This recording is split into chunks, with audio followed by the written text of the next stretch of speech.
In the opening scene of the movie, Kang is found unconscious with a head injury in her house. She wakes up and hears a scream, only to find her husband stabbed in the basement. Before she can process what's happening, her husband startles her and then dies. She desperately searches for her son, Yuji, and finds him, but he is suddenly pulled into darkness. When she tries to open the door, she discovers a wall of rock. Kang is later arrested for her family's murder. After 25 years in prison, she is released, but her health is deteriorating. As she returns home, she discovers blood in her cough and learns she has larynx cancer. Kang is then visited by a priest, Choi, who wants to know what happened that night, but she refuses to talk. The movie also shows a scene from the past with her kids playing video games. When the children return home in the evening, they are surprised to see the shop owner lady there. Their mother asks them to apologize and beg for forgiveness. During this, the lady feels something strange in that house.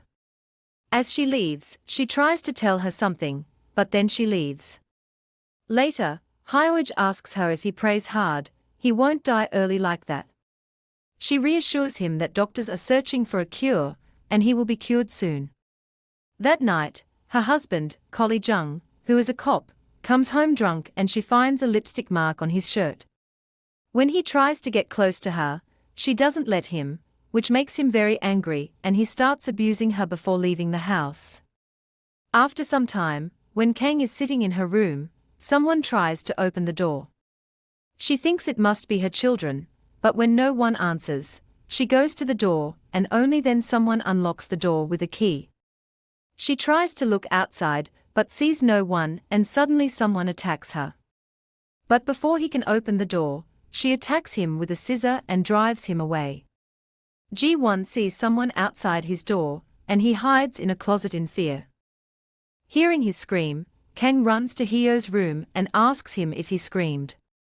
To which he says no. She then goes to Ji-won's room, who tells her that Hyo startled him.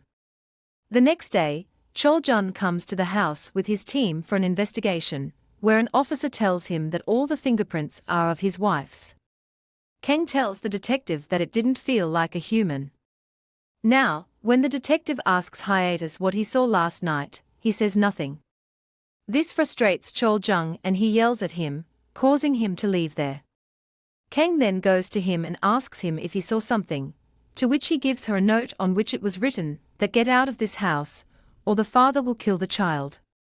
She asks him who gave this to him, but he says nothing. When she returned from church, the shop lady stopped her and mentioned that she felt a negative energy at her house. She inquired if anything unpleasant had happened recently and recommended a feng shui expert. Kang contacted the expert, who was led by his compass to the basement. Suddenly, his locket pulled him towards a wall, where he heard eerie voices. Concerned, he suggested bringing in another expert or moving out. Kang was puzzled but agreed. Later, Kang brought the priest's choice to the basement, where she revealed that people had taken Hyoj. Investigating further, Choi discovered the house's dark history of a family disappearing in the 60s. Kang, sensing a presence, found two girls playing in the basement. Startled, she encountered a Japanese woman in a kimono with a knife.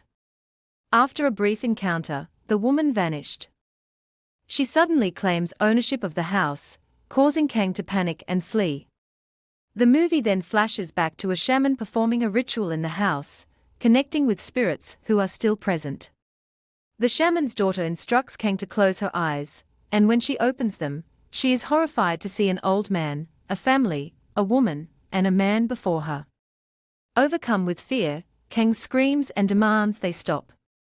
The shaman's daughter explains that the ritual must continue to avoid harm.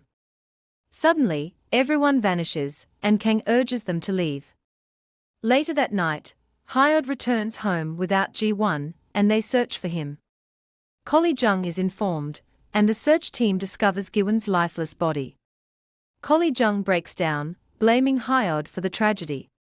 Kang is devastated by Ji-won's death and struggles to accept his passing.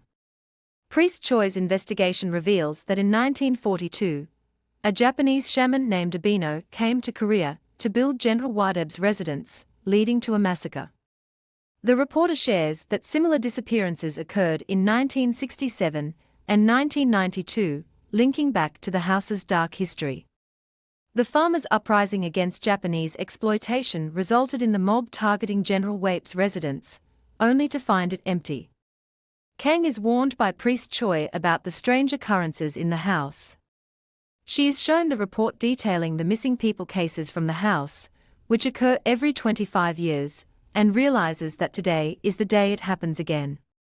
Despite Father Choi's warning about the danger, she insists on staying. Late that night, she discovers the clock frozen at 11:11 p.m. and ventures into the basement, where she finds a mysterious door leading to a dark place. Upon returning, she is shocked to find her house unchanged from 25 years ago. As she encounters a familiar scene in her room, she is startled to see herself inside. Seeking solace in Hyod's room, she shares an emotional moment with him. When young Kane arrives, she hands him a note for his mother and locks the door. The truth is revealed about Chol Jun's encounter with Haya from the future, leading to a series of unsettling events. Kang is urged to leave by the Japanese woman and mother with 2 daughters, encountering an old man who turns out to be Hyoage. He presents her with a locket to prove his identity. Chol Jun's anger over Ji Wen's death led him to want to harm Hyoage. When Kang intervened to help, he accused her of planning to leave after causing his son's death. Despite her efforts to calm him down and Hyoage's attempt to intervene, Chol Jun attacked and knocked her down. Hyoage revealed that he had been waiting 75 years to meet her, and that everyone in the house was trapped in a timeless state. They were all unaware of each other, and every 25 years in November, time would slowly crack, fully opening on the 11th day and mixing all timelines together. When she asked him what happened that day, he claimed that she had saved him, but she must not have because it was his fate to die that day. Her life was completely changed because of her, and he came here to tell her not to save him. As Chol Jung was about to harm Hyoage, he calls her mom for help and old Hyoage asks her not to go to save him, but she says that is her fate and leaves there saying she loves him. She then attacks Chol Jung and asks him to stop, but accidentally stabs him with the knife. Now, when the young king reaches there, the old king returns to her realm. But while leaving, she remembers that she had promised Hyoage that she would cure his disease. But in 1992, there was no cure for his disease, so she drags him inside so that he can be treated in 2017. After that, she introduces him to Hyoage, and when he shakes hand with him, he comes to know that the father Choi is none other than his childhood friend Juno. Later, she tells Hyoage that at any moment now, she has to go away. Now when Choi is taking Hyoage from there, the officers stop him and ask him about the child, on which he tells them that he is Kang's son, who went missing 25 years ago, and after a long journey, he arrived from the past.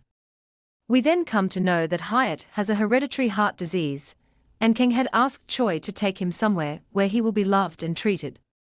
He takes him to Yoni, who is his childhood crush, and she was still wearing a necklace made of marbles given by him. Thank you for watching.